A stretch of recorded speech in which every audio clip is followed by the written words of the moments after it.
Welcome to A1 defence academy friends. I hope आप लोग अच्छे होंगे। तो आज का सबसे बड़ा खबर यही है कि इंडियन कोस्ट गार्ड ने अब की न्यू वैकेंसी रिलीज़ कर दी है। तो यह न्यू वैकेंसी किसके लिए है? नाविक जीडी डीबी यानी डोमेस्टिक ब्रांच एंड यांत्रिक 2021 बैच के लिए। एंड इसका फॉर्म कब से भरा जाने वाला है? और इस बार यही आपका शायद ऑनलाइन सारे एग्ज़ाम्स को कंडक्ट कराया जाएगा। इस इंडियन नेवी के नोटिफिकेशन से यही पता चलता है कि आपका एग्ज़ाम्स इस बार ऑनलाइन होगा एंड सबका एडमिट कार्ड आएगा इस बार। तो कंप्लीट वीडियो को देखिए, सारी इन्फॉर्मेशन आपको सटीक इस वीडियो में दी जाएगी। यदि आप लोगों ने अभी तक चैनल को सब्सक्राइब नहीं किया हो तो चैनल को सब्सक्राइब करके बेल आइकन प्रेस कर दीजिएगा। तो देखिए, पहला है application will be accepted online from 5 January to 19 January. एक काम अच्छा किया, इन्होंने लगभग 15 दिनों का समय दिया है फॉर्म भरने में, क्योंकि फॉर्म भरने में काफ़ी दिक्कत होती थी। नेक्स्ट देखिए, यह नाविक डीबी जीडी एंड यांत्रिक के लिए है। आगे देखिए, एलिजिबिलिटी कंडीशन क्या क्या होगा। Online application are invited for males Indian citizens, ये तो पता ही है, for the post of Navik GD DB and Yantrik in the Indian coast Guard and arm forces of the union. Next educational qualification देखिए, Navik GD की क्या है? 10+2 pass with math and physics from an education board recognised by council board for school education. GD के लिए 10+2 आपका सिर्फ पास होना जरूरी है, कोई भी परसेंटेज क्राइटेरिया नहीं है। वैसा ही डीबी के लिए आप देख सकते हैं, कोई भी परसेंटेज की ज़रूरत नहीं है। यांत्रिक के लिए देख सकते हैं 10th class pass from an education board recognised by council of board of school education and diploma in electrical mechanical electronics and telecommunication engineering approved by all India council of technical education. Next देखिए क्या है, age criteria सबसे बड़ा बात है क्या रहेगी। तो मिनिमम इसमें एज आप लोगों का रहेगा 18 ईयर्स और मैक्सिमम आपका एज रहेगा 22 ईयर्स। और इसका डीओबी स्लॉट क्या है? नाविक जीडी का स्लॉट है 1 अगस्त 1999 से 31 जुलाई 2003 के बीच। यदि आपका डीओबी क्राइटेरिया यह है किसके लिए? जीडी के लिए, तो आप एलिजिबल है एग्ज़ाम को देने के लिए। यदि हम डीबी की बात करते हैं यानी डोमेस्टिक ब्रांच की, तो 1 अक्टूबर 1999 से 30 सितंबर 2003 के अंदर यदि आपका डीओबी स्लॉट आता है तो आप एलिजिबल है नाविक डीबी के लिए। नेक्स्ट क्या है? और देखिए, upper age relaxation of 5 years for SC ST and 3 years for OBC, ये जरूर मिलेगा। Is applicable only if post are reserve for them, मतलब यदि उनके लिए पोस्ट है तो एलिजिबल भी है वो। नेक्स्ट देखिए, वैकेंसी कितनी रहने वाली है। तो वैकेंसी के ऊपर नाविक जीडी की जो वैकेंसी है 114 पोस्ट जनरल के रहेगी। EWS के लिए 33 पोस्ट, OBC के लिए 83 पोस्ट, ST के लिए 7 और SC के लिए 23, यानी टोटल 260 पोस्ट निकली है किसके लिए? नाविक जीडी के लिए। और नाविक डोमेस्टिक ब्रांच की बात किया जाए तो 22 है, EWS के लिए 6 है, OBC के लिए 8 है, ST के लिए 3 है एंड SC के लिए 11 पोस्टें हैं। नेक्स्ट है यांत्रिक मैकेनिकल की बात करते हैं तो अदर्स के लिए 13 है, EWS के लिए 3 है, OBC के लिए 7 है। ये आप लोग देख सकते हैं। आगे बढ़ते हैं, सिलेक्शन प्रोसीड्योर देखिए क्या क्या यह इंपॉर्टेंट है इस बार के लिए। The selection of recruits is based on all India order of merit on the performance in stage 1, 2, 3 and 4। इस बार 4 स्टेज इंडियन कोस्ट गार्ड ने दे दिया है, 4 stage. Explain in detail below, तो डिटेल्स में एक्सप्लेनेशन नीचे है, जरूर आपको बताया जाएगा। The number of vacancies available for the post clearing of stage 1, 2, 3 and 4 and satisfactory performance in training is compulsory for the recruitment in Indian Coast Guard. All candidates will be compulsory subjected to biometric photo identification and document verification during stage 1, 2, 3, 4 and 4। सब stage में आपका document verification जरूर होगा। देखिए, stage 1 क्या है? Stage 1 बोलने का मतलब है written examination. The candidate has to take following test depending on the post applied, यानी आप जो पोस्ट अप्लाइड किए हैं उसके ऊपर जो टेस्ट होने वाला है। पहला है नाविक डीबी के लिए। यदि आप नाविक डीबी के लिए अप्लाई करते हैं तो आपका सिलेक्शन 1 जो है उसमें 30 पासिंग मार्क्स 30 रहेगा किसके लिए? जनरल के लिए। और SC ST के लिए 27 मार्क्स आपका पास रहेगा। स्टेज 1 के लिए। नेक्स्ट यदि आप नाविक जीडी के लिए फॉर्म भरते हैं तो सेक्शन 1+2 मिला के आपका जो पासिंग मार्क्स रहेगा सेक्शन 1 एंड सेक्शन 2 रहेगा, टोटल 50 मार्क्स आपका पासिंग मार्क्स रहेगा अदर्स के लिए। एंड यदि आप SC/ST के लिए SC/ST है तो 44 मार्क्स आपका पासिंग मार्क्स रहेगा। नेक्स्ट देखिए यांत्रिक के लिए यदि आप अप्लाई करते हैं तो सेक्शन 1+3 मिला के टोटल 50 मार्क्स आपका पासिंग मार्क्स रहेगा। एंड SC/ST के लिए कितना रहेगा 44। वैसे इलेक्ट्रॉनिक्स का भी है एंड यांत्रिक मैकेनिकल का भी है। नेक्स्ट आगे बढ़ते हैं। The details of various section of written exam are as follow. तो कैसे फॉलो होगा देख लीजिए। सेक्शन 1 यानी नाविक डीवी का बात किया जा रहा है यहाँ पर ही। मैक्सिमम सेक्शन 1 जो है मैक्सिमम जो मार्क्स है वो 60 है। टाइम आपको 45 मिनट दिया जाएगा। टोटल नंबर ऑफ क्वेश्चन 60 रहेगा। मैथ्स के 20, साइंस के 20, इंग्लिश के 20, रीजनिंग के 10, जीके के 5 क्वेश्चन। और इसमें पासिंग मार्क्स 30 रहने वाला है किसका, जनरल कैटेगरी का। और SC/ST का 27 रहेगा। ये किसका है, ये आप लोगों का क्लास 10th बेस्ड सिलेबस पे रहेगा। सेक्शन 2 में देखते हैं maximum marks 50, time 30 minutes, total number of question 50। Maths और physics as per your 12th maths and science syllabus के अकॉर्डिंग रहने वाला है। और इसमें 20 जो है अदर्स के पोस्टें हैं, सॉरी 20 जो है पासिंग मार्क्स 20 है UR यानी अदर्स के लिए। एंड 17 SC/ST के लिए है। किसमें मैक्सिमम जो मार्क्स है पासिंग मार्क्स जो है 20 है अदर्स के लिए। एंड 17 किसके लिए है, SC/ST के लिए। और इसका जो सिलेबस होगा वो 12th लेवल पे होगा। नेक्स्ट है section 3 maximum marks 30, time 30 minute, total number of question 50 यहाँ पर क्वेश्चन रहेंगे इलेक्ट्रिकल इंजीनियरिंग के। और 20 इसका पासिंग मार्क्स होगा अदर्स के लिए। 17 जो होगा SC/ST OBC के लिए। डिप्लोमा लेवल इलेक्ट्रिकल इंजीनियरिंग का सिलेबस आपका रहने वाला है। सेम सेक्शन 4 में भी आपका दिया, देख सकते हैं आप लोग। चलिए तो हम नीचे बढ़ते हैं। जो इंपॉर्टेंट बातें हैं वही आपको बताना है। सेक्शन 5 भी आप लोग देख लीजिए, नॉर्मल है। अब आगे देखिए नोट में क्या लिखा है। द क्वेश्चन पेपर एक second. The question paper for section 1, 2, 3 and 4 and 5 will be objective type, यानी आपका MCQ टाइप आएगा। 4 ऑप्शंस आपके रहेंगे। The candidate has choose the correct option. There is no negative marking in the written examination test. Negative marking नहीं रहने वाला है इस टेस्ट में। The detailed syllabus for section 1, 2, 3 and 4, 5 in available और इंडियन कोस्ट गार्ड वेबसाइट में available कर दिया जाएगा।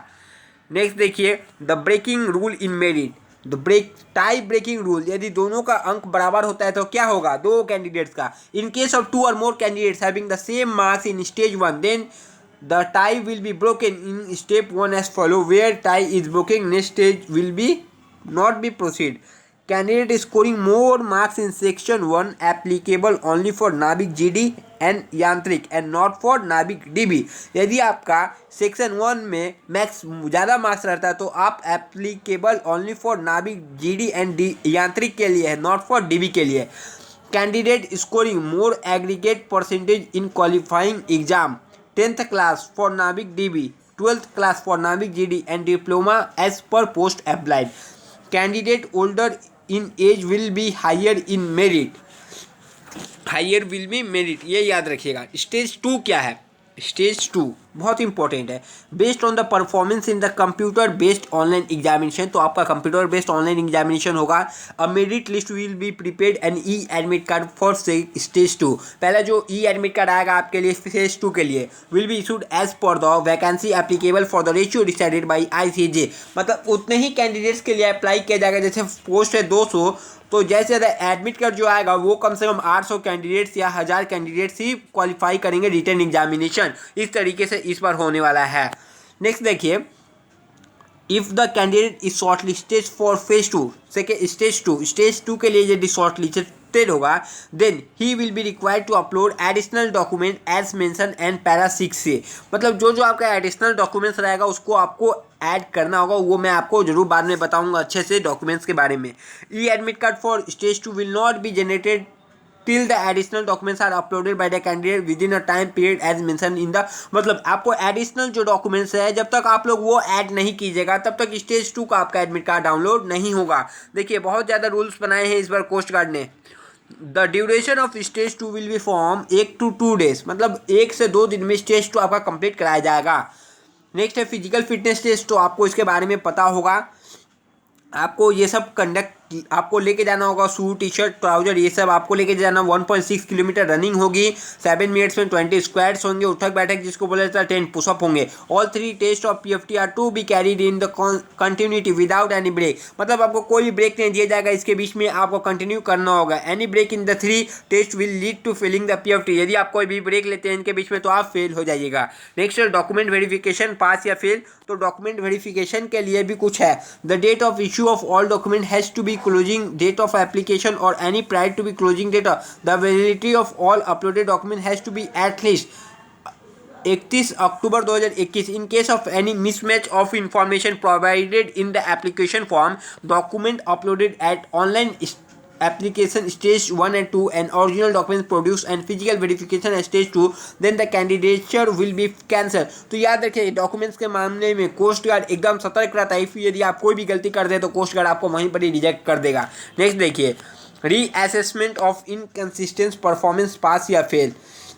तो देखिए inconsistent performance are those candidate whose percentage scored in online examination 30% or more than percentage secured in qualifying board diploma examination. Example, Nabik JD candidate score 110 marks section 1 and section 2.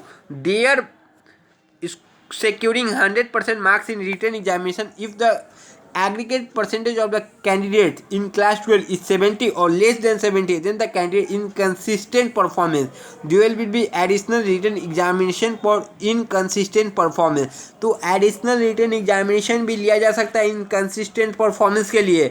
The test will be held after qualifying PFT documents verification for only inconsistent performer के लिए। The test is only for passing marks and will be similar to the written examination at stage.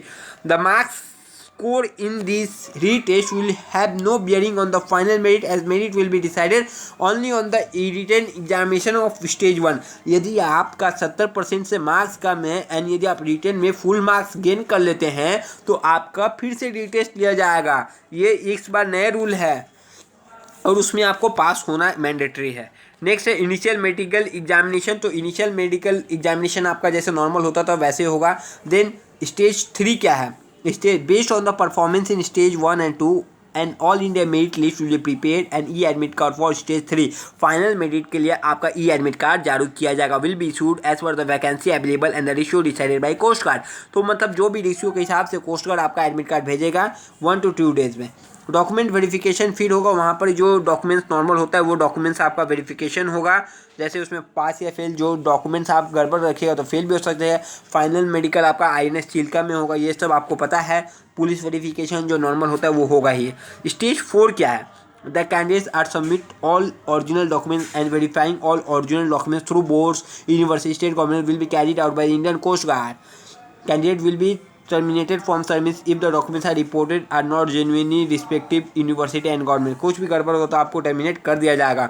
आपको apply कैसे करना है, application will be accepted online only, सिर्फ online accepted होगा from 5 January to 19 January. Candidate are to log in to मतलब join coastguard.cdsc and follow the instruction for registration yourself. Email ID जो है the candidate are to ensure validity of email and mobile number at least up to 31 December. Next है the candidate can apply for only 1 post either Navik DB और GD और यांत्रिक इन 1 cycle। The candidature of candidate will B cancel if multiple application are applied by the candidate for more than one post in response to this advertisement. Online application will be further scrutinized for eligibility and may be rejected at any stage if found in any respect। मतलब कुछ भी गड़बड़ होता है। और यहाँ पर क्या लिखा है, the candidate can apply for only 1 post, सिर्फ आप ओनली 1 पोस्ट के लिए अप्लाई कर सकते हैं, या फिर नाविक DB को लिए हो या फिर ओनली GD के लिए हो। याद रखिएगा यहाँ पर ये कंडीशन दे दिया गया है, documents to be uploaded in the application. The candidate will be required to upload documents in 2 phases। 2 phases में आपको डॉक्यूमेंट अपलोड करना है। Few documents are required at the online stage and few are required to be uploaded at the shortlist stage for phase 2 के लिए। मतलब 2 बार आपका documents upload करना होगा, वो जो इन्फॉर्मेशन बाद में दिया जाएगा अच्छे से आपको समझा दिया जाएगा। The candidates are to scan the original documents, scan करना होगा, टेस्टेड करना होगा एंड देन एप्लीकेबल अपलोड करना होगा। कंपलसरी जो डॉक्यूमेंट्स है वो यहाँ पर लिखा हुआ है, पासपोर्ट साइज फ़ोटो रहना चाहिए। ये सब जो है एक अच्छे वीडियो में अच्छे से आपको जरूर बताया जाएगा। आज का इन्फॉर्मेटिव वीडियो था, बाकी जो डॉक्यूमेंट्स रिलेटेड है इसके बाद वाले वीडियो में आपको जरूर मैं बता दूंगा। और ये जो नोटिफिकेशन है हमारे Telegram channel A1 defence academy में आपको जरूर दे दिया जाएगा। एग्जामिनेशन सिटी देख लीजिए, examination city given 5 preferences for examination city, 5 आपको प्रेफरेंसेस रहेगा एग्जामिनेशन सिटी में से, उसी में से कोई ना कोई आपका एग्जाम होगा। नेक्स्ट देखिए क्या है नाविक जीडी के लिए, यहाँ पर देख सकते हैं टेंटेटिवली शेड्यूल, यानी नाविक जीडी जो है अप्रैल के मिड एंड मार्च में हो जाएगा और स्टेज 2 अप्रैल मई में होगा एंड स्टेज 3 और 4 अर्ली अगस्त में हो जाएगा। डीबी का देखिए मार्च के 2021 अप्रैल अर्ली में हो जाएगा एंड अक्टूबर में इसका 3rd और 4th होगा। यांत्रिक के लिए भी सेम है, देख सकते हैं यानी मार्च में आपका एग्जाम कंडक्ट कराया जाएगा। Result stage of declaration from stage 1 to 3 can be access by login account, मतलब जब रिजल्ट आएगा उसके बारे में इंडियन कोस्ट गार्ड आपको जना दिए जाएंगे। नेक्स्ट देखते हैं और कुछ है इंपॉर्टेंट। अब जो इम्पोर्टेंट इसमें मेडिकल स्टैंडर्ड है वो सब आप लोग देख लीजिएगा, नोटिफिकेशन मैं आपको अपने टेलीग्राम चैनल पे फॉरवर्ड कर दूंगा। जो इम्पोर्टेंट था वो मैंने आपको बता दिया। यदि आप लोगों ने मेरे चैनल को सब्सक्राइब नहीं किया तो चैनल को सब्सक्राइब कर बेल आइकन प्रेस कर दिया। तब तक के लिए जय हिंद फ्रेंड, नेक्स्ट वीडियो में आपसे मिलते हैं। जय हिंद।